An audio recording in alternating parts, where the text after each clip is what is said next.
Hello friends, नमस्कार। कैसे हैं आप सब? मुझे उम्मीद है कि आप लोग एकदम स्वस्थ होंगे, मस्त होंगे। दोस्तों, आज की क्लास में हम लोग अप्लाइड मैथमेटिक्स सेकंड का जो एग्जामिनेशन क्वेश्चन पेपर 2023 था उसको सॉल्व करेंगे। आज की क्लास में हम लोग क्वेश्चन नंबर 3 सॉल्व करेंगे। इसके पहले की क्लास में हमने 1 से लेकर के 2 तक के सभी प्रश्नों को सॉल्व करके उसका वीडियो ऑलरेडी इसी चैनल पर अपलोड कर दिया है। अगर अभी तक आपने उस वीडियो को नहीं देखा है तो हमने डिस्क्रिप्शन में लिंक दिया है, आप उस वीडियो को भी देख लीजिएगा। चलिए, इसी के साथ आज की क्लास को शुरू करते हैं। यहाँ पे दिया गया है क्वेश्चन नंबर 3 में कुल मिला के हमें 3 पार्ट दिए गए हैं। किन्हीं 2 पार्टों को हमें सॉल्व करना रहेगा एग्जाम में, ठीक है। हर पार्ट हमें 5 नंबर दे के जाएगा, तो ये टोटल क्वेश्चन नंबर 3 आपका 10 नंबर का हो जाएगा, ठीक है। तो चलिए, सबसे पहले हम पार्ट ए सॉल्व करते हैं। यहाँ पे integration 1/x into X to the power 4 plus 1 dx, इसका हमें मान बताना है, ठीक है। तो सबसे पहले तो हम इसको आई के बराबर में लिख लेते हैं, जिससे कि हमें बाद में प्रॉब्लम ना आए, ठीक है। तो आई बराबर हम लिखेंगे, यहाँ पे आई बराबर में 1/x into X to the power 4 plus 1 dx, ठीक है। अब क्या करेंगे, अब हम यहाँ पे कर देते हैं x से ऊपर और नीचे गुणा कर देंगे, ठीक। तो आई बराबर में हो जाएगा, ऊपर x हो जाएगा और नीचे हो जाएगा एक्स स्क्वायर। और यहाँ पे इसको पावर को ब्रेक करके लिखते हैं। पावर को जब हम ब्रेक करके लिख एक्स टू द पावर 4 को हम लिख सकते हैं X to the power 2 whole to the power 2 plus 1 को ऐसे ही लिखा प्लस 1 dx। और यहाँ पे हमने क्या करा है ये भी लिख देते हैं, ठीक है। तो यहाँ पे हमने करा है x से ऊपर व नीचे गुणा करने पर, गुणा करने पर, ठीक है। ये हमने यहाँ पे करा है। तो अब हम आगे सॉल्व करते हैं। तो आगे जब हम सॉल्व करेंगे तो यहाँ पे देखिए क्या मिल जाएगा हमें, एक्स स्क्वायर है तो हम लेट कर लेते हैं। यहाँ पे हम लेट कर लेंगे एक्स बराबर में टी, ठीक है। तो सॉरी, एक्स स्क्वायर बराबर टी माना, जस्ट 1 मिनट, दिख नहीं रहा है आपको, माना एक्स स्क्वायर बराबर टी। अब हम यहाँ पे इंटीग्रेशन सॉरी डिफ्रेंसिएशन करेंगे तो 2x बराबर में हो जाएगा D T upon D x. और यहाँ से एक्स डी एक्स की वैल्यू निकाल लेते हैं, तो डी एक्स इस तरफ लेके आएंगे तो एक्स डी एक्स और ये हो जाएगा डी टी, और ये वाला 2 इधर आया तो इसके डिवाइड में हो गया, ठीक। तो आई होप कि आपको यहाँ तक समझ में आ गया होगा। अब हम यहाँ पे मान रखते हैं यहाँ पे, ठीक है।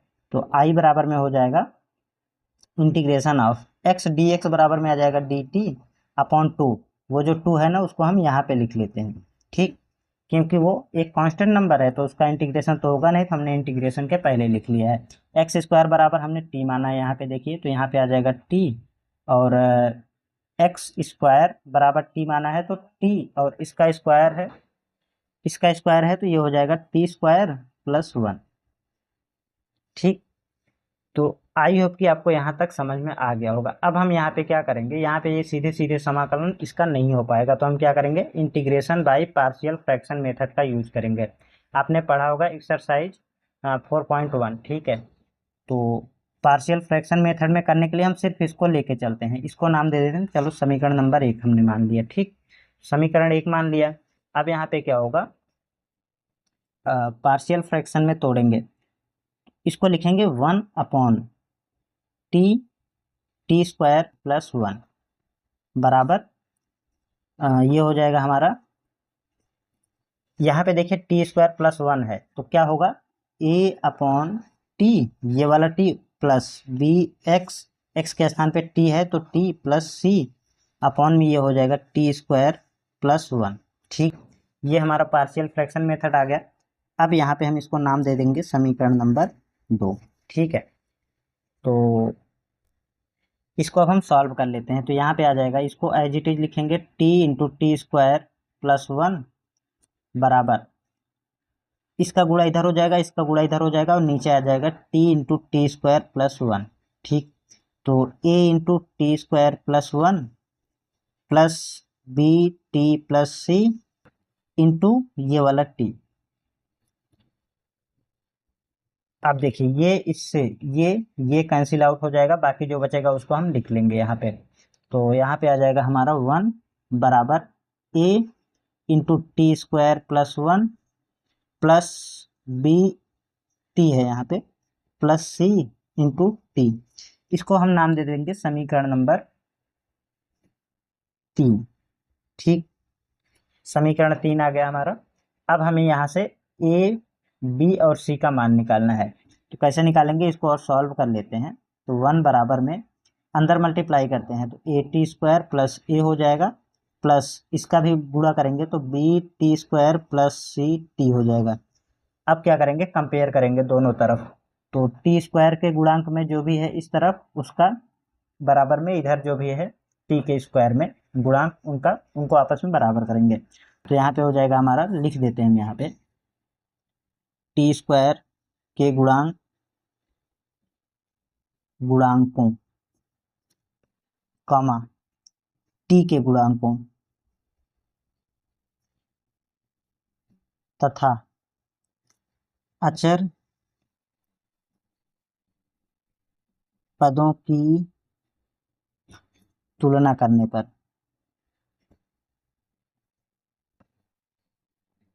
ठीक, लिख दिया हमने। अब यहाँ पे करते हैं कंपेयर।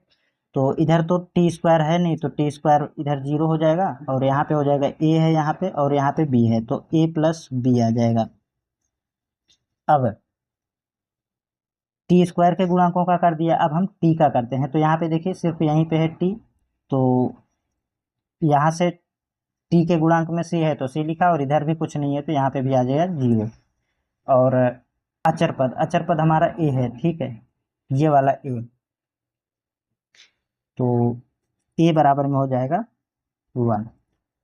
इस तरीके से सी और ए का मान निकल गया है, तो हम बी का मान निकालेंगे। बी का मान निकालने के लिए क्या करेंगे, ए का मान यहाँ पे रखेंगे, तो 0 बराबर 1 प्लस बी, तो बी बराबर में आ जाएगा -1। ठीक, इस 1 को इधर भेजा तो माइनस में आ गया। अब हम इन तीनों मानों को समीकरण नंबर कहाँ पे रखेंगे, समीकरण नंबर 2 में रखते हैं। यहाँ पे है ना समीकरण नंबर 2, तो यहाँ पे रखते हैं। तो इंटीग्रेशन और ये जो 1/2 था इसको हम लगा लेते हैं यहाँ से, ठीक है। तो लिखेंगे हम ए कॉमा बी व सी का मान समीकरण 2 में रखते, 2 में रखने पर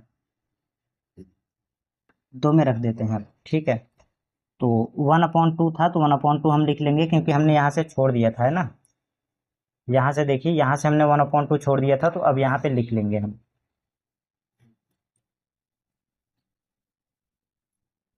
तो ये हो जाएगा हमारा 1/2, आई बराबर में तो इधर आ ही रहा था, ए अपॉन टी, ए का मान आया है हमारा 1, तो 1/t प्लस यहाँ पे इंटीग्रेशन का साइन लगा लेते हैं, और बी का मान आ गया है हमारा -1, तो -1 इंटू टी प्लस सी का मान 0 आ गया है, तो 0 रखेंगे, और T square plus 1 D T. अब इसी को हम सॉल्व कर लेंगे तो हमारा आंसर यहाँ से आ जाएगा। ठीक, तो ये हो जाएगा आई बराबर 1/2, इंटीग्रेशन साइन अंदर लगाएंगे तो 1/t D T plus, plus नहीं, यहाँ पे देखिए ये माइनस है ना, तो ये माइनस हो जाएगा यहाँ, तो फिर हम माइनस का साइन लगा देते हैं, तो टी अपॉन में हो जाएगा T square plus 1 D T. कोष्टक बंद कर देंगे। इसका समाकलन तो अब हो जाएगा सीधे सीधे, लेकिन इसका समाकलन नहीं हो पाएगा। इसका समाकलन हम कर देंगे 1/log की, लेकिन इसका नहीं हो पाएगा, तो हम क्या करेंगे, अगेन हम मान लेते हैं। तो यहाँ पे हम लिखेंगे पुनः, ये पुनः है हमारा, ठीक है, पुनः माना टी स्क्वायर प्लस 1 बराबर यू मान लेते हैं, ठीक। तो 2t, इसका तो 0 हो गया, बराबर D you upon D T. अब डी टी का मान निकाल लेते हैं, तो डी टी बराबर में हो जाएगा हमारा यहाँ पे 1 टी डी टी का मान निकालते हैं, डी यू अपॉन 2, ठीक। तो ये वाला मान और ये वाला मान यहाँ पे रखते हैं, तो ये हो जाएगा हमारा, देखिए आई बराबर में आ जाएगा 1/2, एज इट इज होगा।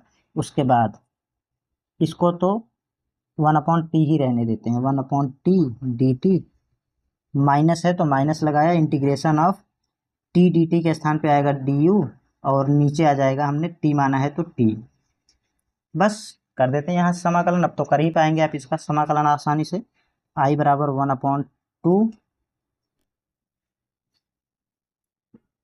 तो यहाँ पे हो जाएगा हमारा log ऑफ टी माइनस, यहाँ पे भी हो जाएगा log ऑफ, सॉरी यहाँ पे क्या था हमारा, टी नहीं था, हमने यू माना था, है ना, t² + 1 बराबर यू माना था, तो ये यू हो जाएगा, और डी यू का मान आया था du/2, तो ये वाला 1/2 यहाँ पे आ जाएगा, ठीक है। तो 1/2 और log ऑफ यू, समाकलन कर दिया है तो समाकलन गुणांक सी भी लगा देंगे यहाँ पे। तो सॉल्व करेंगे इसे हम, तो आई बराबर 1/2 log of T minus 1/2 log you बराबर हमने क्या माना था, t² + 1 माना था, तो यहाँ पे आ जाएगा t² + 1 प्लस सी।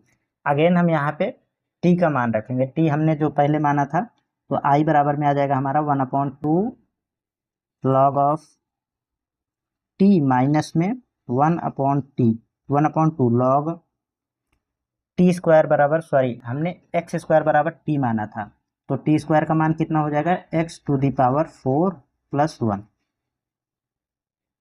प्लस सी। आप चाहें तो इसे और भी सॉल्व कर सकते हैं। कैसे सॉल्व करेंगे, ये इसके पावर में चला जाएगा, तो पावर में जैसे, एक जस्ट 1 मिनट, एक लॉग की प्रॉपर्टी होती है, लॉग की प्रॉपर्टी क्या होती है, तो n log m बराबर में होता है log ऑफ m⁴n, ठीक है। तो यहाँ पे ये जो इसके साथ मल्टीप्लाई में होता है वो इसके पावर में चला जाता है, तो यहाँ से देखिए i बराबर में हो जाएगा according to this property 1/2 log of, यहाँ पे भी तो हम t का मान रखेंगे, t बराबर हमने जो माना था x², तो यहाँ पे भी आ जाएगा x², ठीक है, x², तो log of x² minus log of x⁴ + 1। देखिए हमने यहाँ पे क्या करा है, यहाँ पे हमने इसको पावर में कन्वर्ट करा है, तो पावर 1/2 का मतलब अंडर रूट आ जाता है यहाँ पे, प्लस सी, ठीक है। आई होप कि आपको यहाँ तक समझ में आ गया होगा। अब यहाँ पे हमारा log m minus log n का फॉर्मूला लग रहा है, तो लगा देते हैं log m माइनस log, ये हो जाएगा हमारा m और ये हो जाएगा n, तो log m minus log n बराबर होता है log ऑफ m/n, ठीक है। तो ये हो जाएगा i बराबर में 1/2 log of x² divided by under root का x⁴ + 1 प्लस सी, ये हो जाएगा इस क्वेश्चन का फाइनल आंसर, ठीक है। मुझे नहीं लगता कि आपको इस प्रश्न में कहीं भी कोई भी समस्या होगी। अगर कोई भी समस्या होती है तो आप कमेंट में पूछ लीजिएगा, या फिर हमने व्हाट्सएप नंबर दिया है, आप वहां से भी संपर्क कर सकते हैं। तो चलिए इसी के साथ नेक्स्ट क्वेश्चन को सॉल्व करते हैं। इसका जो सेकंड पार्ट है, इसमें हमें दिया गया है सेकंड पार्ट में इंटीग्रेशन अंडर रूट का 1 minus under root x/1 plus under root x का मान ज्ञात कीजिए। तो क्या करेंगे, यहाँ पे सबसे पहले तो हम कर देते हैं परमेयीकरण, जिससे कि ये वाले अंडर रूट हमारे हट जाएंगे, ठीक है। तो ऊपर नीचे ये साइन बदल के गुणा कर देते हैं, तो ये हो जाएगा हमारा integration of 1 minus under root x/1 plus under root x, under root के अंदर तो है ही ये, और मल्टीप्लाई करेंगे जब हम इसका चिन्ह बदल करके, तो ये हो जाएगा हमारा under root 1 minus under root x/1 plus under root x into 1 minus under root x/1 minus under root x, और यहाँ पे ये वाला dx, ठीक है। तो ये कर दिया है। अब यहाँ पे हमारा हो जाएगा, यहीं पे देख लेते हैं, तो integration of 1 minus under root x का होल स्क्वायर हो जाएगा, और upon 1 minus under root x² हो जाएगा dx। तो इसके स्थान पे हम ये लिख सकते हैं, तो यहाँ पे आ जाएगा हमारा, एक लाइन और सॉल्व करेंगे यहाँ पे, तो ये हो जाएगा, ऊपर से अंडर रूट कैंसिल आउट हो जाएगा क्योंकि होल स्क्वायर है ना, तो अंडर रूट हट जाएगा, तो ये अंडर रूट के बाहर आ जाएगा। Integration of 1 minus under root x divided by under root का 1 माइनस अंडर रूट, यहाँ से देखिए अंडर रूट x² है, तो अंडर रूट यहाँ से हट जाएगा, तो x बचेगा dx। ठीक है, आई होप कि आपको यहाँ तक समझ में आ गया होगा। अब हम क्या करेंगे, अब यहाँ पे इंटीग्रेशन बाय सब्स्टिट्यूशन मेथड का यूज करते हैं। तो यहाँ पे हो जाएगा, मानेंगे क्या, हम क्या मान लेंगे, अंडर रूट एक्स बराबर, माना अंडर रूट एक्स बराबर साइन टी, साइन टी माने या साइन थीटा मान लें, तो साइन थीटा मैं मान लेता हूँ। ठीक है, तो यहाँ से अगर हम एक्स की वैल्यू निकालेंगे तो इसका स्क्वायर हो जाएगा साइन स्क्वायर थीटा। अब हम कर देते हैं इसका समाकलन यहाँ पे। तो एक्स का तो हो जाएगा 1, और साइन स्क्वायर पहले पावर का होगा तो 2 साइन थीटा हो जाएगा, इंटू साइन थीटा का होता है कॉस थीटा, और D theta upon D x. ठीक है, तो यहाँ से हम dx की वैल्यू निकाल लेते हैं। dx इधर आएगा तो dx बराबर में हो जाएगा 2 sine theta into cos theta d theta. अब इस मान को और इस वाले मान को हम यहाँ पे रखते हैं, तो i बराबर में हो जाएगा, इसको हमने i के बराबर में नहीं लिखा था तो i के बराबर में भी लिख देते हैं यहीं पे। i के बराबर में हो जाएगा, i बराबर में आ जाएगा हमारा integration of 1 minus under root x बराबर हमने माना है साइन थीटा, तो 1 minus sine theta upon under root के अंदर 1 माइनस एक्स बराबर में हो जाएगा साइन स्क्वायर थीटा। यहाँ पे देखिए एक्स का मान हमने निकाला है, एक्स का मान साइन स्क्वायर थीटा निकाला है, तो साइन स्क्वायर थीटा रख दिए, और डी एक्स बराबर में आया है 2 sine theta into cos theta d theta. आपको यहाँ तक समझ में आ रहा होगा। ठीक है, तो आई बराबर में हो जाएगा, इस 2 को पहले लिख लेते हैं, तो ये हो जाएगा हमारा 1 माइनस साइन थीटा अपॉन, यहाँ पे देखिए 1 माइनस साइन स्क्वायर थीटा है तो ये हो जाएगा cos square theta, under root का कॉस स्क्वायर थीटा, और क्या बचेगा sine theta into cos theta d theta. अगर आपको कहीं भी कोई भी समस्या होती है तो आप कमेंट में पूछ लीजिएगा। ठीक है, तो चलिए आगे बढ़ते हैं, देखते हैं कैसे सॉल्व होगा आगे ये। तो अंडर आई बराबर में देखिए यहाँ पे क्या करेंगे हम, यहाँ पे 2 integration of 1 minus sine theta, यहाँ पे देखिए ये स्क्वायर है और अंडर रूट लगा है, तो स्क्वायर से अंडर रूट कैंसिल आउट हो जाएगा, तो नीचे बचेगा कॉस थीटा, और यहाँ पे हो जाएगा sign theta into cos theta d theta. तो अब कॉस से ये वाला कॉस थीटा कैंसिल आउट हुआ, बाकी जो बच रहा है इसका हम यहाँ पे मल्टीप्लाई कर देते हैं। ठीक है, तो जब हम यहाँ पे गुणा करेंगे तो ये हो जाएगा हमारा, यहाँ पे देखिए इस साइन थीटा का यहाँ पे मल्टीप्लीकेशन करेंगे तो आई बराबर में हो जाएगा 2, ये हो जाएगा हमारा साइन थीटा, और इस 2 को यहाँ से हटा के ना हम यहीं पे कर देते हैं सीधा यहाँ पे। ठीक है, और यहाँ पे भी आ जाएगा डी थीटा, माइनस में इसका गुणा इसमें होगा, और ये वाला 2 जो है ना यहाँ पे भी तो आएगा, तो ये हो जाएगा 2 sine square theta d theta integration. अब एक फार्मूला होता है हमारे पास कॉस टू थीटा का, कॉस टू थीटा का फार्मूला क्या होता है, 1 माइनस 2 साइन स्क्वायर थीटा। तो यहाँ पे लगा लिखते हैं हम, कॉस टू थीटा बराबर में होता है 1 minus 2 sine square theta, sorry आपको दिख नहीं रहा होगा, तो 1 माइनस 2 साइन स्क्वायर थीटा। तो यहाँ से हम 2 साइन स्क्वायर थीटा का मान निकाल लेते हैं, तो कॉस 2 थीटा, और जस्ट 1 मिनट, इसको इस तरफ लेके आएंगे, इसको इस तरफ लेके आएंगे, तो ये हो जाएगा 2 साइन स्क्वायर थीटा बराबर हो जाएगा 1 माइनस कॉस 2 थीटा।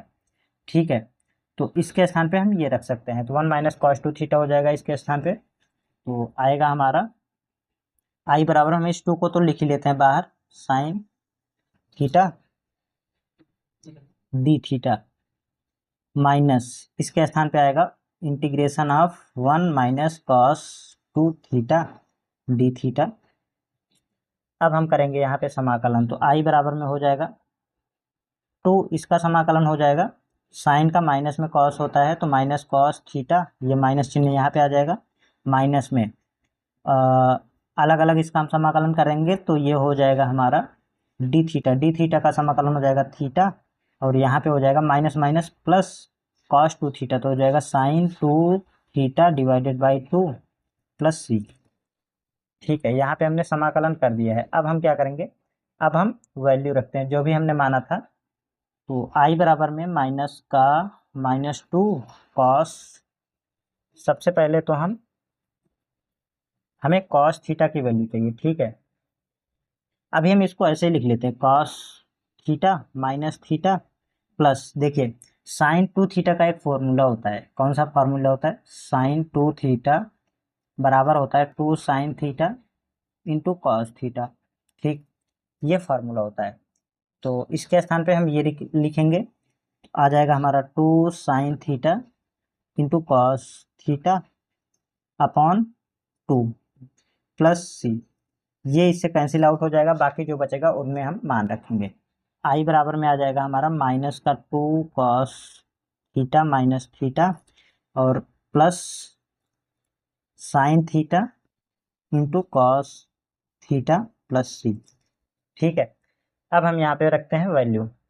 तो सबसे पहले तो हम कॉस थीटा का मान निकाल लेते हैं। कॉस थीटा का मान कहाँ से निकालेंगे, तो कॉस थीटा बराबर होता है, कॉस थीटा बराबर होता है 1 माइनस अंडर रूट के अंदर 1 minus sine square theta, sine square theta, ये फार्मूला होता है। ठीक है, आपने फार्मूला पढ़ा होगा कई कई बार।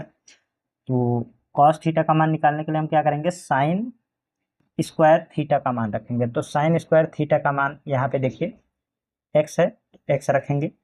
ठीक है, एक्स रखा तो कॉस थीटा का मान आ गया। अब यहाँ से माइनस में 2 कॉस, सॉरी कॉस थीटा के स्थान पे अंडर रूट का 1 माइनस एक्स रखेंगे, माइनस थीटा के स्थान पे देखिए क्या आएगा, थीटा के स्थान पे आएगा, यहाँ से अगर हम थीटा की वैल्यू निकालें तो हाँ यहाँ पे देखिए, यहाँ से निकालेंगे हम, तो थीटा बराबर में आ जाएगा हमारा sine inverse under root x. ठीक है, तो थीटा के स्थान पे आ जाएगा sine, just 1 minute, sine inverse under root x plus sine theta बराबर में क्या आया है, साइन थीटा बराबर अंडर रूट एक्स आया है इंटू कॉस थीटा का मान हमने अभी भी निकाला यहाँ से, अंडर रूट का 1 माइनस एक्स प्लस सी। ये हो जाएगा इस क्वेश्चन का फाइनल आंसर। ठीक है, इस तरीके से ये वाला क्वेश्चन कंप्लीटली सॉल्व हो चुका है। तो अच्छा क्वेश्चन था दोस्तों, इसको आप कई बार लगा के जाइएगा। ठीक है, ये इस टाइप का क्वेश्चन फिर से आने के बहुत सारे चांसेस हैं। तो चलिए नेक्स्ट क्वेश्चन को सॉल्व करते हैं, क्वेश्चन नंबर 3 का जो नेक्स्ट पार्ट है। यहाँ पे फिर से आ गया इंटीग्रेशन का क्वेश्चन। देखिए क्या दिया गया है, integration 0 to pi x d x upon 1 plus cos square x d x, इसका हमें मान बताना है। तो ये एक डिफिनिट इंटीग्रल का क्वेश्चन है। तो दोस्तों अगर आप देखें तो क्वेश्चन नंबर 3 में तीनों पार्ट हमें समाकलन के दिए गए हैं, जिससे ये पता चलता है कि समाकलन हमारे एग्जाम के लिए कितना महत्वपूर्ण है। ठीक है, अगर आप समाकलन पढ़ के नहीं जाएंगे अच्छे से तो आपके काफ़ी सारे क्वेश्चंस आप नहीं कर पाओगे। ठीक, तो चलिए फिलहाल तो मैं इस क्वेश्चन को सॉल्व करता हूँ। सबसे पहले तो मैं इसको आई के बराबर में लिख लेता हूँ। ठीक है, तो आई के बराबर में लिखने पर ही क्या हो जाएगा, आई बराबर में integration of 0 to pi x d x divided by 1 plus cos square x. अब यहाँ पे एक प्रॉपर्टी होती है निश्चित समाकलन की, कौन सी होती है, तो हम लिखेंगे यहाँ पे प्रॉपर्टी इंटीग्रेशन ऑफ 0 टू ए। ठीक है, एफ एक्स डी एक्स बराबर में होता है क्या, 0 टू ए और एफ एक्स माइनस, सॉरी ए माइनस एक्स, ए माइनस एक्स डी एक्स, ये होता है। ठीक है, ये प्रॉपर्टी होता है। तो इस रूप में हमें दिया गया है, हम इसको इस रूप में कन्वर्ट कर लेंगे। ठीक है, क्या करेंगे, अपर लिमिट में से हम x घटा देंगे। ठीक है, वही तो कह रहा है प्रॉपर्टी, यहाँ पे ये अपर लिमिट x है ना, सॉरी ए में से x को माइनस कर दिया गया है। तो i बराबर में आ जाएगा integration of 0 to pi, pi sorry limit हमारा सेम रहेगा, तो pi minus x, upper limit minus x और यहाँ पे 1 माइनस सॉरी प्लस है, तो क्या करेंगे हम, कॉस स्क्वायर एक्स के स्थान पे लिखेंगे हम कॉस पाई माइनस एक्स, इसका होल स्क्वायर कर देंगे। ठीक है, और यहाँ पे आ जाएगा डी एक्स। आई होप कि आपको यहाँ तक समझ में आ गया होगा। अब हम आगे सॉल्व करते हैं। देखिए यहाँ से क्या हो जाएगा हमारा, आई बराबर में इंटीग्रेशन 0 टू पाई ऐसे ही रहेगा, पाई माइनस एक्स भी ऐसे ही रहेगा, ये 1 प्लस यहाँ पे देखिए कॉस पाई माइनस एक्स, तो ये हो जाएगा माइनस का कॉस एक्स का स्क्वायर, ठीक है, dx। अब देखिए, अब यहाँ पे क्या हो जाएगा, यहाँ पे देखिए minus cos square minus cos x का होल स्क्वायर है, तो ये माइनस माइनस प्लस हो जाएगा। तो integration of 0 to pi pi minus x upon 1 plus cos square x dx। अब क्या करेंगे, इसके बटे में ये वाली क्वांटिटी और इसके बटे में सेम ये वाली क्वांटिटी लिख देंगे अलग अलग करके, ठीक है। तो आई बराबर में हो जाएगा हमारा इंटीग्रेशन 0 टू पाई, ऐसे रहेगा, पाई अपॉन में 1 plus cos square x dx minus x upon में 1 plus cos square x dx। यहाँ पे इंटीग्रेशन का साइन लगाएंगे, ठीक है।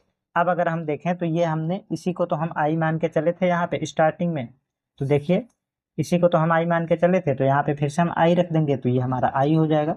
और इस आई को जब हम इस तरफ लेके आएंगे तो ये हो जाएगा आई प्लस आई 2i। तो आई प्लस आई ही लिखते हैं फिलहाल, तो आई प्लस आई बराबर में integration of 0 to pi pi divided by 1 plus cos square x dx। अब हमें इतना सॉल्व करना है, ठीक है। तो अब ये कैसे सॉल्व होगा, ये सॉल्व होगा हमारा यहाँ से अब हम कॉस स्क्वायर एक्स कॉमन ले लेंगे, ठीक है। तो क्या होगा, यहाँ पे तो हो जाएगा 2i और 0 टू पाई, यहाँ से जब हम कॉस स्क्वायर एक्स कॉमन लेंगे तो पाई अपॉन में कॉस स्क्वायर एक्स, और ये हो जाएगा 1 upon cos square x plus 1 dx, ठीक है।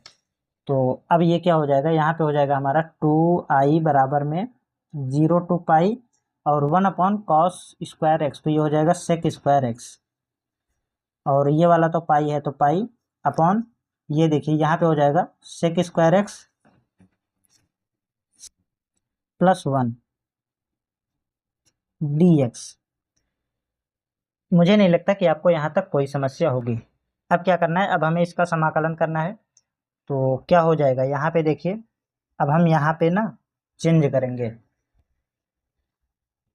2i बराबर, ये देखिए पाई एक कांस्टेंट नंबर है तो यहाँ पे पहले लिख लेंगे 0 टू पाई और सेक स्क्वायर एक्स अपॉन, अब देखिए यहाँ पे हमारा एक फार्मूला बन रहा है, sec square x minus tan square x बराबर होता है 1। तो यहाँ से अगर हम सेक स्क्वायर एक्स की वैल्यू निकालें, सेक स्क्वायर एक्स बराबर में हो जाएगा 1 प्लस टेन स्क्वायर एक्स। तो सेक स्क्वायर एक्स के स्थान पे आ जाएगा हमारा 1 प्लस टेन स्क्वायर एक्स और ये वाला प्लस का 1 dx, ठीक है। तो 2i बराबर में हो जाएगा हमारा पाई इंटीग्रेशन 0 टू पाई और sec square x upon tan square x plus 1, sorry 2, 1 plus 1 2 हो जाएगा dx, ठीक है। यहाँ पे देखिए, यहाँ पे हम एक और प्रॉपर्टी जानते हैं, क्या होती है प्रॉपर्टी, देखिए integration 0 to a f x dx बराबर होता है 2 integration of 0 to a upon 2 f x dx, ठीक है। मतलब लिमिट हाफ हो जाती है और इसके इनटू में 2 आ जाता है, ठीक है। तो ये वाला प्रॉपर्टी यहाँ पे यूज करेंगे तो ये हो जाएगा हमारा 2i बराबर में 2 पाई हो जाएगा और यहाँ पे हो जाएगा 0 टू पाई बाई 2, और इसको ऐसे ही लिखते हैं। तो ये हमारा हो जाएगा सेक स्क्वायर एक्स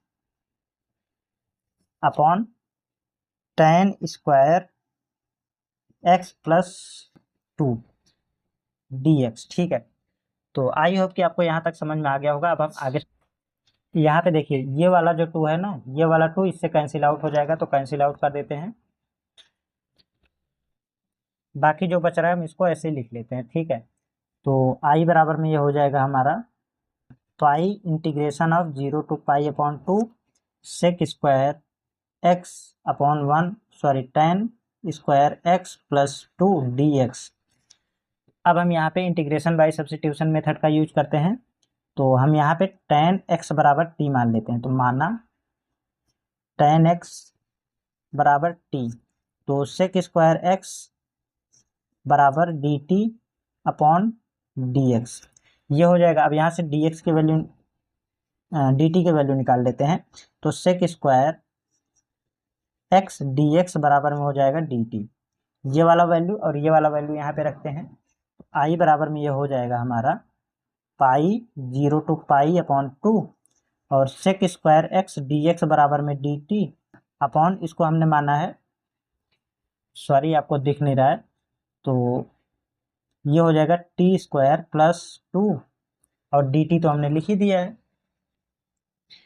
यहाँ पे देखिए 2 है, तो क्या हम 2 को अंडर रूट 2 का स्क्वायर लिख सकते हैं? जी बिल्कुल लिख सकते हैं। तो यहाँ पे आ जाएगा अंडर रूट 2 का स्क्वायर। ठीक है, अब ऐसा हमने क्यों किया? ऐसा हमने फार्मूला बनाने के लिए किया है। अब हमारा फार्मूला होता है इंटीग्रेशन ऑफ, सॉरी ये इंटीग्रेशन है 1 upon A square plus X square dx बराबर में होता है 1 upon A tan inverse X upon A. ठीक है, ये फार्मूला होता है, प्लस सी भी होता है। तो यहाँ पे हम निश्चित समाकलन कर रहे हैं तो सी ऐड नहीं करेंगे। ठीक है, तो आई बराबर में ये हो जाएगा, ए के स्थान पे है अंडर रूट 2 और एक्स के स्थान पर है टी, तो पाई इंटू यहाँ पे देखिए 1 upon under root 2 tan inverse और एक्स मतलब टी अपॉन में ए मतलब का अंडर रूट, सॉरी आपको दिख नहीं रहा है, बार बार यहाँ पे कैमरे के नीचे चला जा रहा है, तो अंडर रूट 2 और यहाँ पे हमने समाकलन कर दिया है, तो अब हम लिमिट यहाँ पे लिख देंगे 0 to पाई अपॉन 2। ठीक है, तो यहाँ तक हो गया हमारा। अब हम इसको सॉल्व कर लेंगे तो हमारा आंसर आ जाएगा। तो आई बराबर में ये हो जाएगा, पाई को ऐसे ही लिखेंगे 1 अपॉन अंडर रूट 2 लिखा हमने, उसके बाद यहाँ पे देखिए टी बराबर हमने माना था tan t। ठीक है, तो tan x, तो tan inverse tan of x और उसके बाद यहाँ पे आ जाएगा हमारा अपॉन में अंडर रूट 2 ये वाला 2। ठीक है, 0 to पाई बाई 2। अब यहाँ से यहाँ पे भी 1 अपॉन अंडर रूट 2, यहाँ पे भी 1 अपॉन अंडर रूट 2, मल्टीप्लाई है तो मल्टीप्लाई हो जाएगा, यहाँ पे हो जाएगा पाई अपॉन 2 आ जाएगा बाहर, और अंदर बचेगा हमारा tan इनवर्स tan x, तो x हो जाएगा 0 to पाई अपॉन 2। तो ये हो जाएगा हमारा आई बराबर में पाई बाई 2 और x के स्थान पे pi by 2 minus 0, pi by 2 minus 0 करेंगे तो ये हो जाएगा हमारा पाई बाई 2 इंटू में आएगा पाई बाई 2। ठीक है, तो ये हो जाएगा हमारा आई बराबर में पाई बाई 4। ठीक है, ये हो जाएगा इस क्वेश्चन का फाइनल आंसर। तो मुझे नहीं लगता कि आपको इसमें, सॉरी यहाँ पे स्क्वायर भी होगा है ना, पाई इंटू पाई तो पाई स्क्वायर हो जाएगा, पाई स्क्वायर बाई 4 ये हो जाएगा इस क्वेश्चन का फाइनल आंसर। तो मुझे नहीं लगता कि आपको इस प्रश्न में कोई भी समस्या होगी, हमने एकदम बेसिक से आपको बताया है। फिर भी अगर आपको कोई भी समस्या होती है तो आप कमेंट में पूछ लीजिएगा, या फिर मेरे व्हाट्सएप नंबर पे आप कमेंट कर दीजिएगा, मैसेज कर दीजिएगा, मैं वहाँ पे भी रिप्लाई करूँगा। तो चलिए, इस तरीके से क्वेश्चन नंबर जो 3 था, सॉरी हाँ क्वेश्चन नंबर 3 हमारा कम्प्लीटली सॉल्व हो चुका है। अब हम बढ़ते हैं क्वेश्चन नंबर 4 की ओर। तो देखते हैं क्वेश्चन नंबर 4 में क्या दिया गया है। क्वेश्चन नंबर 4 के फर्स्ट पार्ट में हमें दिया गया है, क्वेश्चन नंबर 4 में भी हमें तीन पार्ट दिए गए हैं। एग्जाम में आपको किन्हीं 2 पार्टों को करना होगा। ठीक है, इसमें भी आपके प्रत्येक प्रश्न 5 नंबर के हैं, तो 2 प्रश्न जब आप करेंगे तो आपको 10 नंबर मिल जाएंगे। ठीक है, तो पहला पार्ट हम देखते हैं। यहाँ पे पहले पार्ट में दिया गया है, विरामावस्था में चलने वाली एक रेलगाड़ी का वेग निम्नलिखित सारणी में दिया गया है, समय मिनट में तथा चाल किलोमीटर प्रति घंटा में है। ठीक है, इसमें आपको बताना है 20 मिनट में चली गई दूरी कितनी होगी। ठीक है, ये आपको सारणी दे दिया गया है, इसको इसमें से आपको बताना है कि रेलगाड़ी 20 मिनट में कितनी दूरी चलेगी। ठीक है, तो आसान सा प्रश्न है, हम क्या करेंगे, तो सिम्पसन का फार्मूला देख लेते हैं। सिम्पसन का फार्मूला क्या होता है, 1/3 फार्मूला। तो यहाँ पे देखिए, जस्ट 1 मिनट। सिम्पसन का फार्मूला होता है सिम्पसन सूत्र, ये होता है हमारा H/3 और F plus L plus 2O है ये, ठीक है, 2O प्लस 4E। अब इसमें F, L, O और E क्या है, तो F for first, L for last, O for odd number और E फॉर इवन नंबर। तो ये सारी चीज़ें आपको इस साइड से समझ में आएंगी, ठीक है। देखिए यहाँ पे ये हमारा हो जाएगा, ये हो जाएगा F और H क्या होगा, तो H होगा यहाँ पे देखिए 4 - 2, 6 - 4, 8 - 6। तो ये हर बार आपको 2 मिलेगा। ये जो गैप होगा ना दो इसमें बीच में, वही होगा H। तो हम यहाँ पे साथ में लिखते जाते हैं, ठीक है। H बराबर क्या हो जाएगा, 4 - 2 बराबर 6 - 4, ठीक है। आपको दो ये चेक कर लेना होगा, अगर बराबर आता है तो H बराबर में आ जाएगा, तो ये हो जाएगा 2, ठीक है। H का मान आ गया और F का मान तो हमने आपको बता ही दिया है यहाँ पे 10। और देखिए और क्या हो जाएगा, यहाँ पे हमें क्या है, हमारे पास L भी है, तो L क्या हो जाएगा, L ये हो जाएगा last. F for first, L for last, तो L हो जाएगा 0 और O और E और रह गया है, ठीक है। तो अगर हम इसे नंबरिंग करें तो ये हो जाएगा हमारा 1 2 3 इस तरीके से। तो ये हो जाएगा हमारा E, ये हो जाएगा O, ये हो जाएगा E फॉर इवन, और ये हो जाएगा, आपको ऐसे नंबरिंग करना है, ठीक है। ये नंबर नहीं देखना है कि इवन है या ऑड है, आपको नंबरिंग करना है। ये 1 है तो 2 नंबर वाला 2, एक इवन नंबर होता है तो दूसरे नंबर वाला इवन, फिर तीसरा नंबर 3 हमारा ऑड नंबर होता है तो ये तीसरे नंबर वाला ऑड। इसी तरीके से चौथा 4 हमारा इवन नंबर होता है तो 4 आ गया चौथे नंबर पे ऑड इवन, ठीक है। तो ये ओ, ये ई, और इसी तरीके से ये वाला ओ, ये वाला ई और ये वाला ओ, ठीक है। ये वाला लास्ट है ही 0, ये तो एल है ही हमारा, ठीक। अब क्या करेंगे, इनको इनको हम ऐड कर लेंगे, तो ओ बराबर में निकलेगा हमारा, ओ बराबर में आएगा, क्या आएगा, देखिए सबको ऐड करेंगे तो 25 प्लस 32 प्लस, और क्या है हमारा 11 प्लस 2। जब हम इनको जोड़ेंगे तो ये आ जाएगा हमारा 7, ठीक है। ओ ओ आ गया हमारा 70 ठीक है। तो ई बराबर हम निकाल लेते हैं। ई बराबर कैसे निकलेगा, ई वालों को ऐड कर देते हैं, तो 18 प्लस 29, 18 प्लस 29 प्लस क्या है यहाँ पे 20 है, प्लस 5 है, बस इतना ही है, ठीक है। इनको जब हम ऐड करेंगे तो ये हो जाएगा हमारा 72 हो जाएगा, ठीक है। आप ऐड करके देख लीजिएगा। अब हमारे पास इस फार्मूले के सारे वैल्यू पता हैं, तो हम इस फार्मूले में रखेंगे, तो सारे मानों को यहाँ पे रखेंगे, तो हम यहाँ पे लिखेंगे 20 मिनट में चली गई दूरी बराबर 20 मिनट में चली गई दूरी बराबर में, यही वाला फार्मूला लिखते हैं, H/3 और F plus L plus 2O plus 4E, ठीक है। तो यहाँ पे हो जाएगा, इसको बड़ा कोष्टक लगाएंगे क्योंकि यहाँ पे हमने बड़ा कोष्टक लगा रखा है। तो ये हो जाएगा H कितना था, H था हमारा 2/3 और F कितना था 10 प्लस L था 0 और प्लस 2 इंटू, सॉरी आपको दिख नहीं रहा था, 2 इंटू में ओ कितना है, ओ है 70 प्लस 4 इंटू ई, 72 है ई, तो यहाँ पे आ जाएगा 72।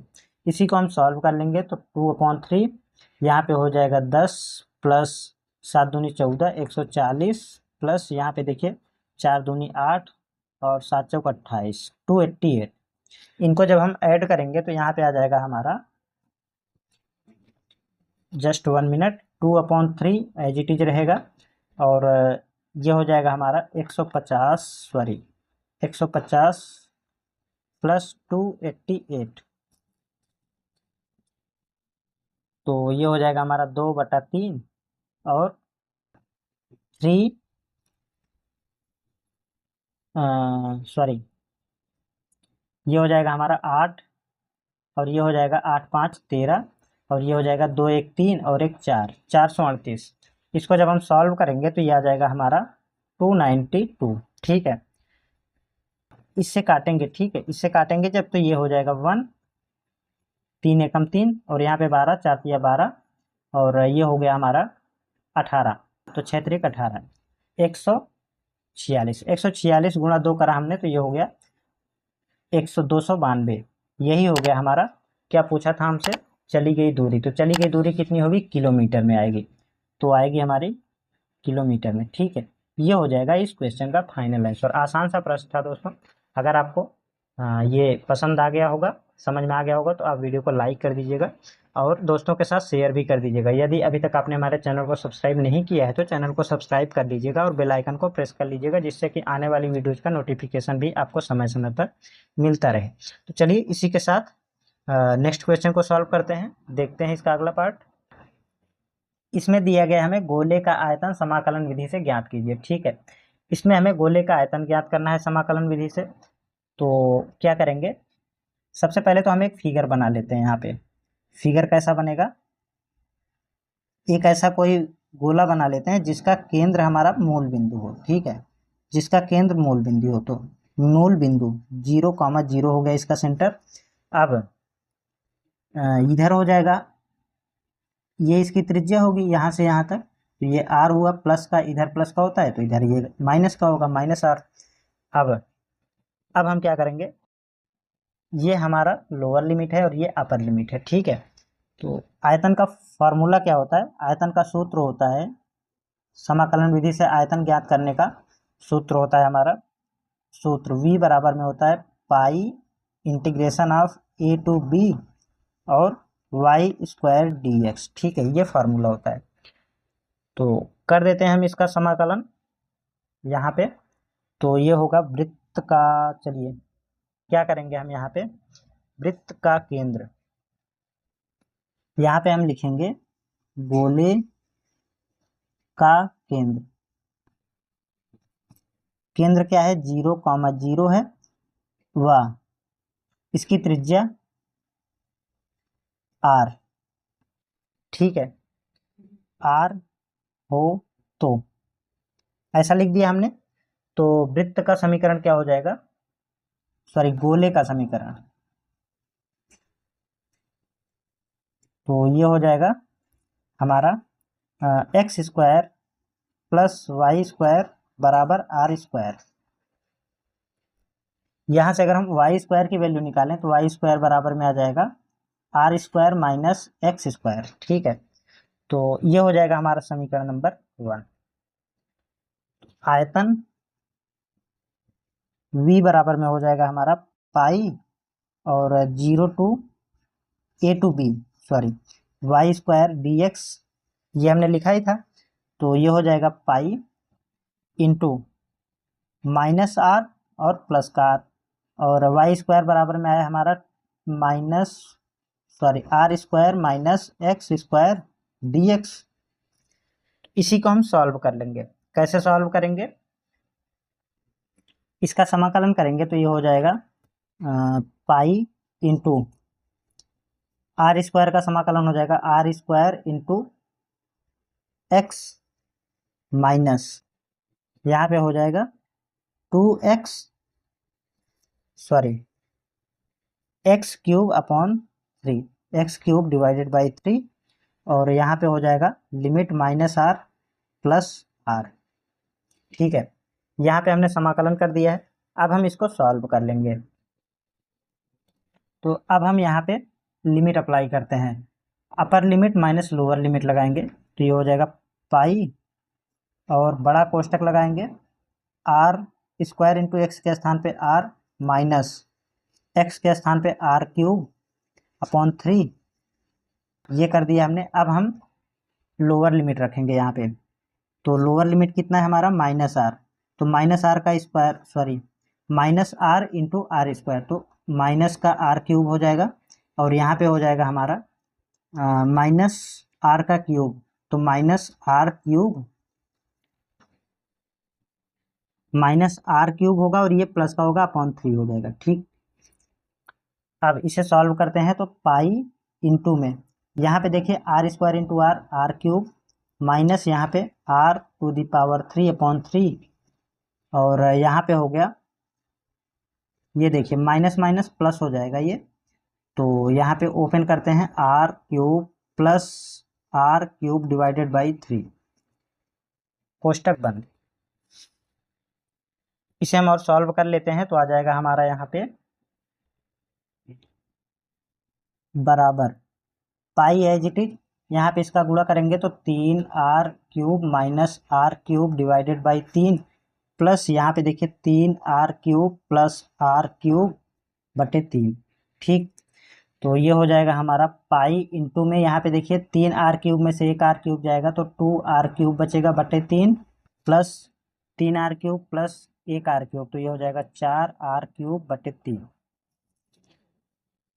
यहाँ पे देखिए क्या हो जाएगा, देखिए यहाँ पे क्या हुआ है, ये वाला माइनस साइन है ना, तो इसके ये वाला इसको माइनस कर देगा तो ये माइनस का होगा। ठीक है, तो ये माइनस का होगा, तो यहाँ पे ये माइनस हो जाएगा, तो 3 r cube minus 1 r cube तो बचेगा 2 आर क्यूब। ठीक, ये 2 आर क्यूब है। अब इसको सॉल्व करेंगे तो ये हो जाएगा हमारा पाई इंटू नीचे आएगा 3, यहाँ पे 2 r cube plus 2 r cube, तो ये हो जाएगा पाई, और यहाँ पे देखिए 4 आर क्यूब अपॉन 3, ये हो जाएगा। यहाँ पे इसको थोड़ा सा सही से लिखेंगे तो 4/3 पाई आर क्यूब, ये v इसका आयतन हो जाएगा, गोले का आयतन। ठीक है, तो यही हो जाएगा इस क्वेश्चन का फाइनल आंसर। मुझे नहीं लगता कि आपको इसमें कोई भी समस्या होगी। तो चलिए नेक्स्ट क्वेश्चन को सॉल्व करते हैं, इसका अगला पार्ट। यहाँ पे दिया गया है हमें बिंदुओं 0,0, 2,3 और 3,4 से बने त्रिभुज के परिवृत्त का समीकरण ज्ञात कीजिए। ठीक है, और पूछ रहा है हमसे वृत्त की त्रिज्या तथा केंद्र भी ज्ञात कीजिए। तो ये क्वेश्चन दिया गया है, तो सबसे पहले हम एक फिगर बना लेते हैं। फिगर कैसा बनेगा, एक त्रिभुज बनाएंगे, एक त्रिभुज बना लेते हैं हम, जिसका ये 0,0 ये वाला शीर्ष हो जाएगा, और ये वाला शीर्ष इसको हम ले लेते हैं 2,3 इसको ले लेते हैं, और इसको ले लेते हैं हम 4, 3,4। ठीक है, इस तरीके से हमने ले लिया है। अब हमसे कह रहा है कि बिंदुओं इतने इतने इतने और इतने से बने त्रिभुज के परिवृत्त का समीकरण ज्ञात कीजिए। अगर हम इस पे लंब डालें यहाँ से, तो यहाँ से आएगा यहाँ पे, और एक यहाँ से आएगा यहाँ पे, ये इसका सेंटर होगा। ठीक है, अब कह रहा है कि इसके परिवृत्त का समीकरण ज्ञात कीजिए। इसका परिवृत्त कैसा होगा, यहाँ पे आएगा, देखिए बनाते हैं, यहाँ पे थोड़ा टेढ़ा ही बनेगा, तो इस तरीके से बनेगा, इसके तीनों शीर्षों को छूता हुआ। ठीक है, तो इसका सेंटर कितना होगा, इसका सेंटर यही तो होगा, यहाँ से लेके यहाँ तक, सॉरी रेडियस, इसकी त्रिज्या यहाँ से लेके यहाँ तक होगी, और यहाँ पे देखिए हम यहाँ पे लिख देंगे इसको वृत्त का केंद्र, वृत्त का केंद्र। ठीक है, ये हमारा वृत्त का केंद्र है, और अब हम यहाँ पे लिखते हैं दिया है, जो भी दिया है ना वो लिख लेते हैं। तो क्या दिया गया है हमें, ये तीनों शीर्ष दिए गए हैं, तो दिया है 0,0 दिया है हमें, और 2,3 दिया है, और दिया है हमें 3,4। ठीक, ये दिया गया है। तो सबसे पहले हम त्रिभुज का केंद्र निकाल लेते हैं। त्रिभुज का केंद्र कैसे निकलता है, इसके लिए फार्मूला होता है, यहाँ पे त्रिभुज का केंद्र ही तो इस वृत्त का शीर्ष, सॉरी सेंटर होगा, तो दोनों बराबर, दोनों एक ही बातें हैं, तो हम लिख देंगे यहाँ पे त्रिभुज का केंद्र बराबर वृत्त का केंद्र, वृत्त का केंद्र। ठीक, इस तरीके से हमने लिख दिया। आप खुद देखो यहाँ पे सेम एक ही तो है, इसी पे तो रख के ये वृत्त बनाया गया है, तो एक ही पॉइंट है हमारा। तो इसका फार्मूला होगा हमारे पास x1 plus x2 plus x3 divided by 3, comma y1 plus y2 plus y3 divided by 3। इसमें हम मान रखते हैं हमारा x1 x2 x3 क्या होगा, ये होगा हमारा x1, ये x2, ये x3, और ये हो जाएगा y1 y2 और y3। ठीक है, तो इसमें हम मान रख देते हैं। तो x1 कितना है हमारा 0, प्लस x2 कितना है 2, प्लस x3 कितना है 3, इसके अपॉन में 3, कॉमा y1 कितना है 0, प्लस y2 कितना है 3, प्लस y3 कितना है 4, तो ये हो जाएगा बटे में 3।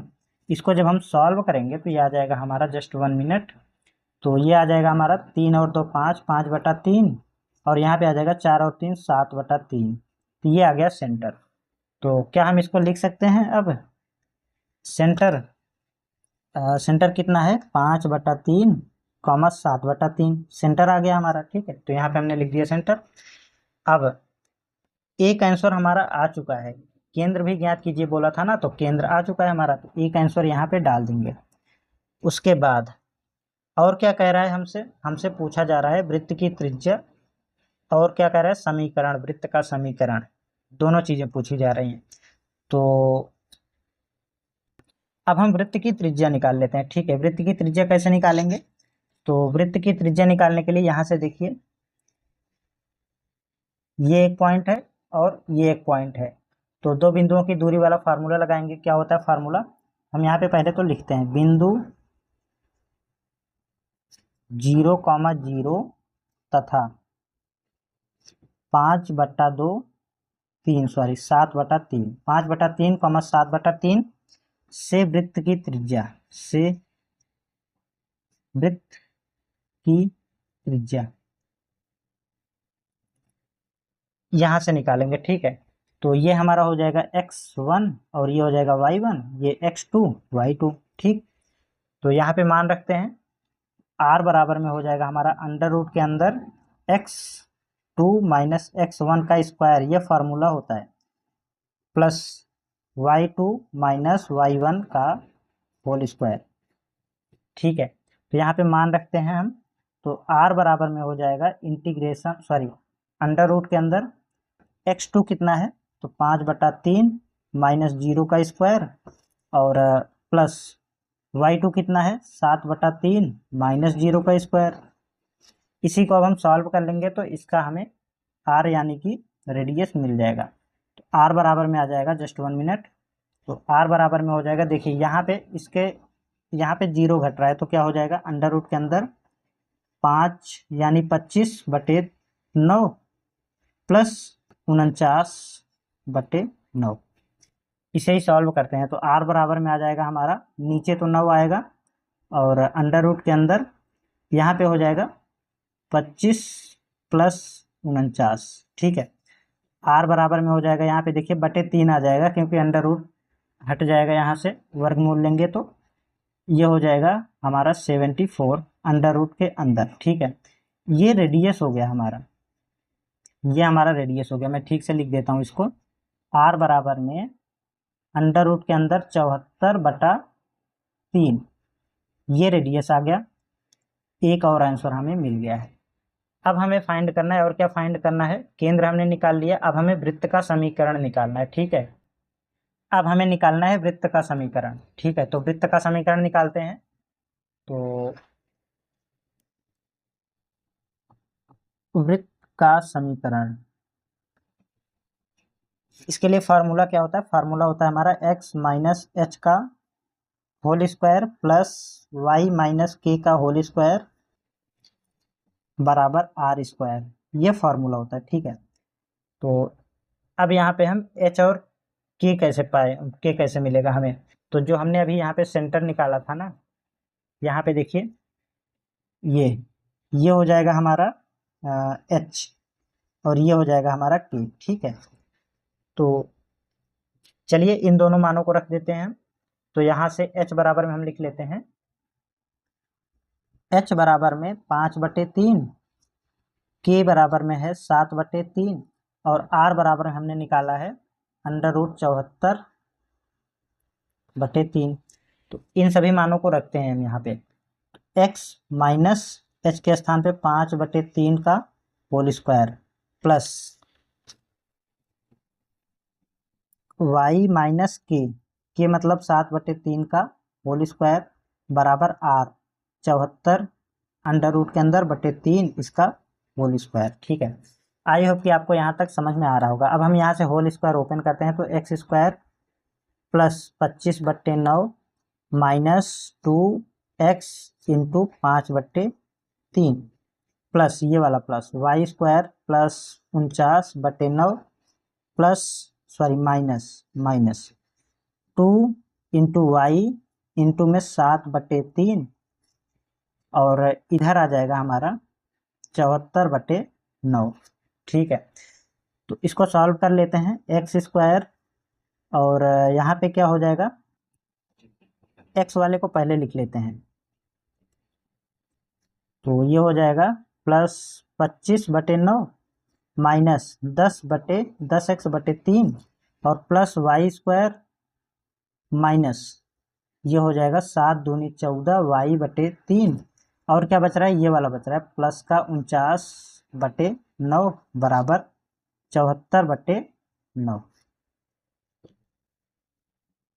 X square plus y square लिखते हैं, प्लस वाई स्क्वायर, उसके बाद माइनस का 10x/3 और ये वाला लिखते हैं माइनस का 14y/3 और ये दोनों प्लस के हैं ना, ये वाले ये और ये, तो दोनों को ऐड कर लेते हैं तो ये हो जाएगा 74/9। 74/9 बराबर यहाँ पे भी है 74/9। ठीक है, तो इसको जब इधर लेके जाएंगे तो 0 हो जाएगा। ठीक है, तो x square plus y square minus 10x divided by 3 minus 14y/3 बराबर में 74/9 माइनस 74/9। तो क्या मिला हमें, x square plus y square minus 10x/3 minus 14y/3 बराबर 0। यही हो जाएगा इस क्वेश्चन का ये वाला आंसर। ठीक है, तो ये हमारा वृत्त का समीकरण आ गया। तो इस तरीके से क्वेश्चन नंबर जो 3 था उसका सा पार्ट भी कंप्लीट सॉल्व हो गया है। इसी तरीके से क्वेश्चन नंबर 4 पूरी तरीके से सॉल्व हो चुका है। अब बच रहा है आपका क्वेश्चन नंबर 5। तो क्वेश्चन नंबर 5 को हम अगली क्लास में डिस्कस करेंगे। तो मुझे लगता है कि आपको ये सारे प्रश्न एकदम अच्छे से समझ में आ गए होंगे। दोस्तों, आपका एग्ज़ाम एकदम नज़दीक है तो आप अच्छे से पढ़ाई कीजिएगा और अगर कोई भी समस्या होती है तो आप कमेंट में पूछ लीजिएगा या फिर हमने डिस्क्रिप्शन में लिंक दिया है टेलीग्राम ग्रुप का, आप वहाँ पे ज्वाइन करके मुझसे प्रश्न अपने जो भी अपने डाउट्स हैं वो पूछ सकते हैं। ठीक है, तो इसी के साथ अगर अभी तक आपने हमारे चैनल को सब्सक्राइब नहीं किया है तो चैनल को सब्सक्राइब कर लीजिएगा और बेल आइकन को भी प्रेस कर लीजिएगा और सारे क्वेश्चंस अगर अच्छे समझ में आ गए हैं तो वीडियो को लाइक करके शेयर भी कर दीजिएगा। इसी के साथ मिलते हैं नेक्स्ट वीडियो में अगले प्रश्न के साथ। तब तक के लिए जय हिंद, नमस्कार।